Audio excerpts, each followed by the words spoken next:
Amid Israel's retaliation against the Hamas surprise attack on October 7, the more shocking and distressing reports are coming in.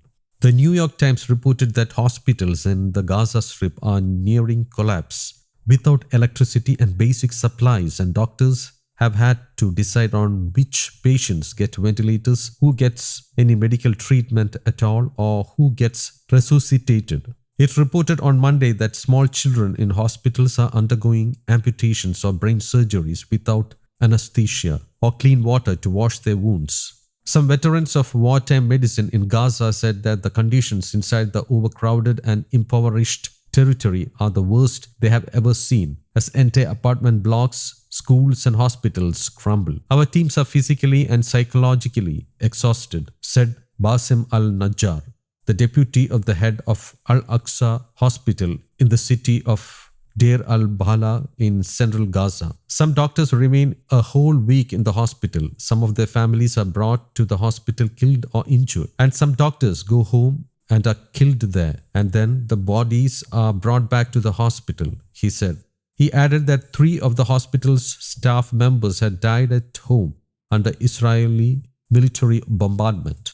It reported that an Israeli siege of the territory imposed after the October 7th attack has also created crippling shortages of fuel, food, water, medicine and other basic goods. Much of Gaza is without electricity after Israel cut off the supply, and the main power plant ran out of fuel nearly 4 weeks ago. Israel is holding up fuel deliveries and sharply limiting humanitarian aid entering the territory. The New York Times reported that the doctors said they are struggling to keep their patients alive with the few medical supplies they have.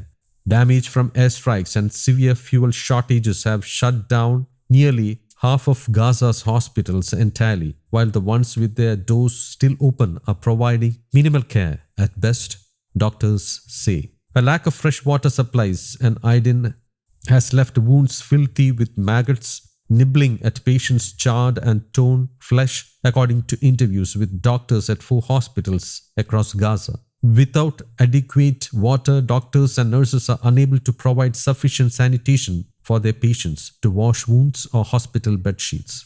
In some hospitals, patients arriving in cardiac arrest are not resuscitated because medical staff choose to work on patients with a greater chance of survival instead. Few of the critically wounded get a hospital bed. Fewer still get a ventilator or anesthesia when operated on, including for brain surgeries, the doctors said. Anesthesia has been in short supply for about 2 weeks, doctors say.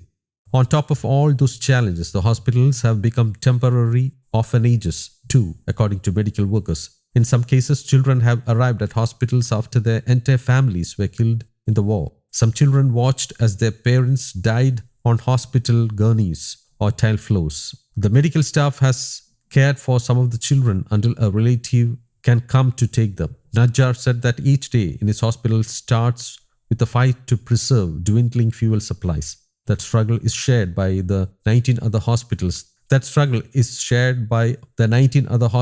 That are still functioning to varying degrees in Gaza, the New York Times reported.